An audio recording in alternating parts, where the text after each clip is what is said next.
I thought I had the perfect marriage and a thriving career, until I found out my wife had been stealing millions, and that was just the beginning. I never thought I'd be telling this story, but here I am. My name is Nathan Foster, and 6 months ago, I had everything I thought I wanted. A successful career as Chief Financial Officer at Reynolds and Blake Investment Firm, a beautiful house in the suburbs of Boston, and what I believed was a perfect marriage to Claire, my wife of 12 years. The first crack appeared on a regular Tuesday morning. I was reviewing some quarterly reports when my assistant, Jessica, came into my office looking uncomfortable. "Mr. Foster, there's something you need to see," she said, placing a folder on my desk. Inside were bank statements showing unusual transfers from our corporate accounts, small amounts at first, but they added up to millions over the past year. What made my blood run cold wasn't just the missing money. It was the authorization signatures. I recognized them immediately. They belonged to my wife, who worked as our firm's compliance officer. The very person responsible for preventing fraud was orchestrating it. I sat there staring at those statements for what felt like hours, my coffee growing cold beside me. Each transaction was meticulously planned, hidden beneath layers of legitimate transfers. Claire had always been brilliant with details. It was one of the things that made her so good at her job. Now I was seeing how she'd turned that brilliance against us. "Jessica," I called out, my voice steadier than I felt, "cancel my meetings for the day. And don't mention this to anyone. Not yet." She nodded, understanding in her eyes. She'd been my assistant for 8 years, longer than some marriages last. I trusted her discretion. Once alone, I began digging deeper. Claire had covered her tracks well, but there were always breadcrumbs if you knew where to look. The money was being funneled through a series of shell companies before disappearing into offshore accounts. But what caught my attention was a name that kept appearing in the documentation. Marcus Reynolds, my best friend and the firm's CEO. The betrayal suddenly doubled in weight. Not just my wife, but Marcus too? We'd been friends since college, had built this firm together from nothing. He was godfather to our children, Emma and Jack. The 4 of us, Marcus, his wife Sarah, Claire, and I, had vacationed together, celebrated holidays, shared every major life event for the past 15 years. My phone buzzed with a text from Claire, "Working late tonight. Don't wait up." How many times had I received that same message over the past year? How many late nights had really been spent with Marcus, planning how to steal from their own company? From me? I pulled up the security footage from the past month. There they were, Claire and Marcus, staying late in her office with the blinds drawn. The timestamps matched the larger transfers perfectly. My stomach churned as I watched them leave together, laughing about something I couldn't hear. But years in finance had taught me one thing: act on logic, not emotion. So I began gathering evidence, making copies, taking screenshots. By late afternoon, I had enough documentation to bury them both professionally and legally. That's when my office door opened and Marcus walked in, wearing his usual confident smile. "Nathan, just the man I wanted to see. Got time for a drink? Need to discuss some new investment opportunities." I looked at my oldest friend, the man who had stood beside me at my wedding, who had held my children the day they were born, and felt nothing but cold fury. But I smiled back, closing my laptop. Actually, perfect timing. I could use a drink. Little did he know, I had already set things in motion that would destroy everything he and Claire had built. Their perfect little plan was about to collapse, and I would be there to watch it burn. But first, I had to play my part. Had to pretend everything was normal while my world crumbled around me. Had to smile and joke with the man who had betrayed me while my wife worked late again, probably destroying evidence of their crimes. The real question wasn't how I would make them pay. That part was already in motion. The question was, how do you tell your children that their mother and Uncle Marcus are about to become the center of the biggest financial scandal Boston had seen in decades? The bar Marcus chose was our usual spot, Wellington's, an upscale place where Boston's financial elite made their deals over overpriced scotch. As we settled into our corner booth, I thought about how many times we'd sat here before, celebrating victories or plotting new ventures. Now it felt like a crime scene. "So," Marcus said, loosening his tie, "about these investment opportunities." I let him talk, watching how easily the lies flowed. He was outlining a complex investment structure, one that would require significant capital from our major clients. With each word, I could see how it tied into the fraudulent transfers Claire had been making. They weren't just stealing from the firm. They were setting up a massive Ponzi scheme. "Sounds interesting," I said, swirling my untouched scotch. "When did you first start planning this?" "Oh, just recently," he replied smoothly, "though Claire thinks we should have moved on it months ago." There it was, the casual mention of my wife, testing my reaction. I kept my face neutral, years of poker games proving useful. Claire always did have good instincts. My phone buzzed, a text from Jessica. "FBI Agent Roberts returned your call. Meeting set for tomorrow, 8 a.m. I'd known Jessica would understand the significance of those bank statements, just as I'd known she'd make the right calls while I was having drinks with Marcus. That's why I'd hired her all those years ago. She was smarter than anyone gave her credit for. Everything okay? Marcus asked, noting my distraction. Just the kids' school, I lied. Emma's got a dance recital coming up. He nodded sympathetically. How are they doing? Sarah keeps saying we need to have you all over for dinner soon. Sarah. Another piece of the puzzle clicked into place. Marcus's wife had been acting strange lately, canceling our usual couples dinners, making excuses to avoid Claire. She knew. She had to know. I excused myself to the restroom and made a quick call. Jessica, I need you to look into Sarah Reynolds' recent activities. Bank accounts, phone records, everything. Already did, she replied. You're going to want to see this. Her name's on one of the offshore accounts, but not with Marcus. She's been moving money too, but to different accounts than your wife and Marcus. The betrayal had layers, it seemed, like an onion rotting from the inside out. Back at the table, Marcus was checking his phone, frowning slightly. Claire says she's still at the office. Want me to swing by, see if she needs anything? No need, I said, finishing my drink. I should head home anyway. The kids. He nodded understanding, ever the concerned friend. We shared a brief hug, probably our last, and I left him there, no doubt planning his next move. What he didn't know was that I'd slipped a small USB drive into his coat pocket during that hug. A little gift that would activate the moment he plugged his laptop in at home, giving Jessica's IT contact access to everything he tried to hide. The drive home gave me time to think. The pieces were falling into place. 1. Claire and Marcus were stealing from the firm, setting up a massive fraud scheme. 2. Sarah was involved somehow, but working her own angle. 3. They had to have more accomplices. The scheme was too big for just them. I pulled into my driveway, noting Claire's car was still gone. The house was quiet except for the TV sounds from the kids' playroom upstairs. Our nanny, Maria, met me in the hallway. Mr. Foster, Mrs. Foster called. She said not to wait up, she's working late again. I thanked and dismissed Maria, then headed upstairs. Emma was helping Jack with his homework, both of them sprawled on the playroom floor. They looked up when I entered, their faces so innocent, so unaware of how their world was about to change. Daddy. Jack launched himself at me. Can you help me with my math? Mom said she would, but she's working late, Emma finished, a slight edge to her voice. At 13, she was starting to notice things, starting to ask questions. My phone buzzed again. Jessica, you need to see this now. Sarah Reynolds just booked a one-way ticket to the Cayman Islands for next week. The endgame was approaching faster than I'd anticipated. I hugged my children close, knowing that tomorrow would change everything. The FBI meeting would set in motion events that would tear apart our carefully constructed world. But first, I had one more call to make. Something about Sarah's flight to the Caymans wasn't sitting right. If she was running, why wait a week? Unless... I dialed a number I hadn't used in years. David? It's Nathan Foster. Remember that favor you owe me? I need access to the Reynolds home security system. Tonight. The pieces were on the board. Now it was time to see who was really playing against whom. David's access to the Reynolds security system proved more revealing than I could have imagined. From my home office, I watched as Sarah paced their living room, engaged in a heated phone conversation. The camera's audio was crystal clear. Listen to me, she was saying. Marcus and Claire are going to take the fall for all of it. We need to move now. A pause as she listened to whoever was on the other end. No, Nathan doesn't suspect anything. He still thinks it's just them. Yes, I've secured my part. No, Marcus has no idea I know about Hong Kong. Hong Kong. Another piece of the puzzle clicked into place. 3 months ago, Marcus had opened a new branch there, insisting on handling everything personally. At the time, I'd appreciated his initiative. Now I understood. It wasn't a branch, it was an escape route. My phone lit up with a text from Jessica. Got into Sarah's email. You're not going to believe who she's working with. The attachment she sent made my blood run cold. There, in black and white, was evidence of a conspiracy far larger than I'd imagined. Sarah wasn't just working against Marcus and Claire. She was working with Richard Blake, our firm's co-founder who'd supposedly retired 2 years ago. The same Richard Blake who'd mentored me, who'd given me my start in finance.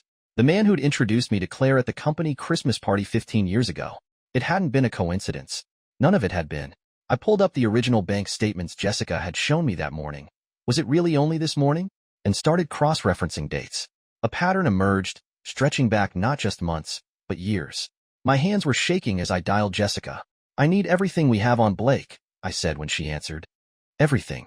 Especially from around the time he introduced me to Claire. Already on it, she replied. But there's more. I found something in Claire's cloud storage, a video file from 6 years ago. It's Sir, you need to see this. The video loaded on my screen, showing a meeting I remembered well. The day we decided to expand into Asian markets. But this version showed what happened after I'd left the room. Blake, Marcus, and Claire, discussing their long-term plan. Nathan's perfect for this, Blake was saying. He's brilliant with numbers, but trusts too easily. By the time he figures it out, everything will be in place. And if he does figure it out sooner? Claire asked. Blake's smile was cold. That's why we have contingency plans, my dear. Speaking of which, how are the children? The threat was subtle but clear. My children. They've been planning to use my own children against me. A noise from my doorway made me look up. Emma stood there, still in her pajamas, looking troubled. Dad? I heard voices. Is everything okay? I closed the laptop quickly. Everything's fine, sweetheart. Just some work stuff. Why aren't you in bed? She shifted uncomfortably. Mom usually helps me with my French homework, but she's working late, I finished. Again, that slight edge in Emma's voice. She was old enough to sense something was wrong. Come here, I said, patting the chair next to me. As she sat down, I made a decision. Emma, there's something I need to tell you. About Mom and Uncle Marcus and why things are going to be different for a while. Is it about the fights? She asked quietly. Fights? I heard Mom on the phone last week. She was fighting with Uncle Marcus about something called contingency plans, and she was crying. The pieces kept falling into place. Claire wasn't just a willing participant. She was trapped, just like I had been. But unlike me, she'd known it from the beginning. My phone buzzed again. Jessica, sir, Sarah just called Blake. She's moving up her timeline. The Cayman Islands flight? It's been changed to tomorrow morning. I hugged Emma close, my mind racing. If Sarah was running tomorrow, everything was about to explode. I had hours, not days, to set my plan in motion. Emma, I said gently, how would you and Jack like to visit Grandma for a few days? She looked at me with those two wise eyes. Because of Mom's contingency plans? Something like that. After getting Emma back to bed, I made 3 calls. The first to my mother, arranging for the children to be picked up first thing in the morning. The second to Agent Roberts, moving our meeting up to 6 a.m. The third call was to a number I'd never thought I'd have to use. A contact from my early days in finance, someone who specialized in making problems disappear. Jerry? It's Nathan Foster. Remember that favor you owe me? I need everything you have on Richard Blake. Everything you couldn't prove 15 years ago about the Anderson scandal. As I hung up, I heard Claire's car in the driveway. Showtime. Claire walked into my home office looking exhausted. Her designer suit slightly wrinkled. Her usually perfect hair showing signs of stress. For a moment, I saw a flash of the woman I'd fallen in love with. Before the lies, before the betrayal, before everything became a carefully orchestrated performance. You're up late, she said, trying to sound casual. Everything okay? I gestured to the chair across from my desk. Sit down, Claire. We need to talk about Hong Kong. The color drained from her face, but she recovered quickly. Years of practice, I supposed. What about Hong Kong? Well, I said, opening my laptop, we could talk about the shell companies Marcus set up there.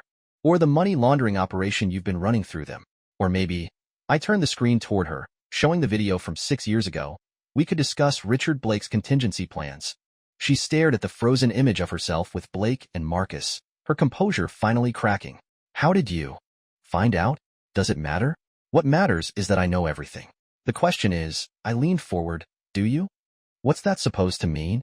It means, Claire, that while you and Marcus were busy stealing from the firm, Sarah was busy stealing from you. That got her attention. What are you talking about? I pulled up Sarah's emails, watching Claire's expression change as she read them. The color drained from her face completely when she reached the part about Blake's real plan. He promised. She whispered. That you'd be protected? That the children would be safe? I shook my head. Blake never protects anyone but himself. You of all people should know that. Tears started rolling down her face. You don't understand. He owns me, Nathan. Has owned me since before we met. The Anderson scandal. I was there. I saw what he did. I know, I said quietly. I've always known. Her head snapped up. What? Did you really think it was coincidence that I was at that Christmas party? That Blake just happened to introduce us? I pulled out an old file from my desk drawer. I was investigating him even then. You weren't the only one playing a long game, Claire. She sat there, stunned, as 15 years of carefully constructed lies crumbled around us. The difference is, I continued. I fell in love for real. The children, our life together, that wasn't part of any plan. At least, not for me. It wasn't part of my plan either, she whispered. The children, loving you. It wasn't supposed to happen. Blake said it would be simple. Get close to you, help them access the firm's accounts, then disappear. But then Emma was born and Jack? And you got trapped. She nodded, tears flowing freely now. Every time I tried to get out, Blake would remind me what he had on me. Then he'd talk about the children, about their future, about accidents that could happen. My phone buzzed. Jessica again. Blake just booked a flight to Hong Kong. Tomorrow afternoon. Sarah's running in the morning, I told Claire. Blake follows in the afternoon. Marcus gets left holding the bag, and you? I let the implications sink in. He'll kill me, she whispered. Once he's safe, once he doesn't need me anymore. Unless we stop him. Her head snapped up. We. I slid a file across the desk. Everything Jerry Thompson had on Blake from the Anderson scandal. Plus everything I've gathered over the last 15 years. Enough to bury him. The FBI. Meet with me at 6 a.m. Tell them everything, Claire. Give them Blake. She picked up the file with trembling hands. The children are going to my mother's in the morning. They'll be safe. For a long moment, she just sat there, reading through the evidence I'd compiled. Finally, she looked up, and I saw something I hadn't seen in her eyes for years. Hope. Why? She asked. Why help me after what I've done? I thought about Emma's questions earlier, about Jack's innocent trust, about 15 years of a marriage that had started as a lie but had become something real somewhere along the way. Because despite everything, I said quietly, you're still the mother of my children. And because taking down Blake was always the endgame. You just didn't know you weren't the only one playing. My phone buzzed one final time. Jessica, everything's in place. All systems go for tomorrow. Claire reached across the desk and took my hand. I'll tell them everything. Every detail, every transaction, every threat. But Nathan, there's one more thing you need to know. About Blake's real plan. About why he chose you in the first place. Claire's revelation hit me like a physical blow. Blake knew your father. I sat back, memories flooding in. My father, the brilliant investment banker who died in a car accident 20 years ago. The accident that had seemed suspicious even then, but that no one had been able to prove was anything else. The Anderson scandal wasn't the beginning, Claire continued, her voice shaking. Your father discovered something in '03. Something about Blake's dealings with certain organizations in Hong Kong. He was going to expose everything, and then he died. I finished, the pieces finally clicking into place. Blake killed him. She nodded. It was his first big cover-up, the one that taught him he could get away with anything. When he found out you were investigating him, he didn't see a threat. He saw an opportunity. To keep his enemies closer, I said bitterly. To make sure the son didn't discover what the father had. But you did discover it, didn't you? Claire's eyes were shrewd now. That's why you were at that Christmas party. You already knew about your father. I opened my desk drawer and pulled out an old, worn envelope. Inside was a letter, the paper yellowed with age. My father sent this the day he died. It never reached its intended recipient. Blake made sure of that. But he missed a copy. Claire read the letter, her hands trembling. This is everything. The original Hong Kong connections, the money laundering, the murders. Blake would kill for this. He already has. I took back the letter. And now he's planning to do it again. The Hong Kong expansion isn't just an escape route. It's history repeating itself. Same players, same game, just bigger stakes. My phone lit up. Jessica had been busy. Sir, got into Blake's private server. Found something about Project Phoenix. It's not just money laundering. They're using the firm to fund. I cut her off. I know. Send everything to Agent Roberts. And Jessica? Thank you. For everything. Claire was watching me carefully. You're not surprised about Project Phoenix. You knew about that too? I knew Blake was funding something big in Hong Kong. Something that made simple money laundering look like a parking ticket. But I needed proof. And now you have it. She gestured to the phone. Between Jessica's files and my testimony, we can end this. All of it. She stood up suddenly. I need to go home. Pack some things before the FBI meeting. Claire. I started, but she cut me off. I know. No warning Marcus or Sarah. No calls to Blake. I'm done running, Nathan. Done hiding. Our children deserve better than this legacy of lies. After she left, I sat in my darkened office, thinking about legacies. About fathers and sons, about trust and betrayal, about the fine line between justice and revenge. My phone buzzed one last time that night. An email from Jerry Thompson. Found the witness. The one who saw Blake the night your father died. She's willing to talk. All the pieces were in place. Blake's house of cards was about to collapse, and when it did, it would take down everyone who'd helped build it. Everyone except Claire. She'd pay for her part, yes, but she lived to see our children grow up. To make amends. It was more than Blake had given my father. I opened my laptop and typed out one final email to Jessica, detailing exactly what needed to happen in the morning. Then I called Agent Roberts. Change of plans, I said. The meeting needs to be at the office. 9 a.m. And make sure you have enough agents to handle multiple arrests. Multiple? She asked. Trust me, I replied, thinking of Blake's smug face at all those board meetings. You're going to need them. As I hung up, my eye caught the family photo on my desk. Me, Claire, Emma, and Jack at the beach last summer. Real smiles, real happiness, even if it was built on a foundation of lies. Tomorrow would change everything for them. But then, truth always comes with a price. The Reynolds and Blake investment firm looked different that morning. Maybe it was the early light streaming through the glass windows, or maybe it was knowing that within hours, everything about this place would change. I arrived at 8 a.m., watching the familiar parade of employees filing in. Each face held a story now. Who knew what? Who was involved? Who was innocent? Jessica met me at my office, her usual efficient self, but with an edge of excitement in her eyes. Everything's ready, she said, handing me a coffee. Blake's on his way. His driver just picked him up. Sarah's flight leaves in an hour. But, she smiled slightly, there might be some unexpected delays at security. Marcus. Already here. In his office, making calls. Lots of calls. I nodded, checking my watch. 8:15. And Claire? Arrived 10 minutes ago. She's in the conference room with Agent Roberts and her team. She's telling them everything, sir. The next 45 minutes moved like a carefully choreographed dance. FBI agents positioned themselves discreetly throughout the building. IT teams stood ready to lock down our systems. And I sat at my desk, reviewing one last time the evidence we'd gathered, making sure every detail was perfect. At exactly 9 a.m., Richard Blake walked into the building like he owned it. Which, technically, he still did. I watched on the security feed as he strode through the lobby, nodding to employees who had no idea they were watching their last glimpse of the great Richard Blake as a free man. Sir? Jessica's voice came through the intercom. He's heading up. I stood, straightening my tie. Tell Agent Roberts it's time. And Jessica? Thank you. For everything. It was my pleasure, sir. She paused. He deserved this. For what he did to your father. Blake's arrival on our floor was exactly what you'd expect. Dramatic, self-assured, completely oblivious to what was about to happen. He walked into the conference room like a king entering his court. The sight that greeted him must have been shocking. Claire sitting with FBI agents, Marcus in handcuffs, Sarah being led in by more agents. Her flight delay had been more permanent than expected. What is the meaning of this? He demanded, still trying to maintain control. I stepped forward.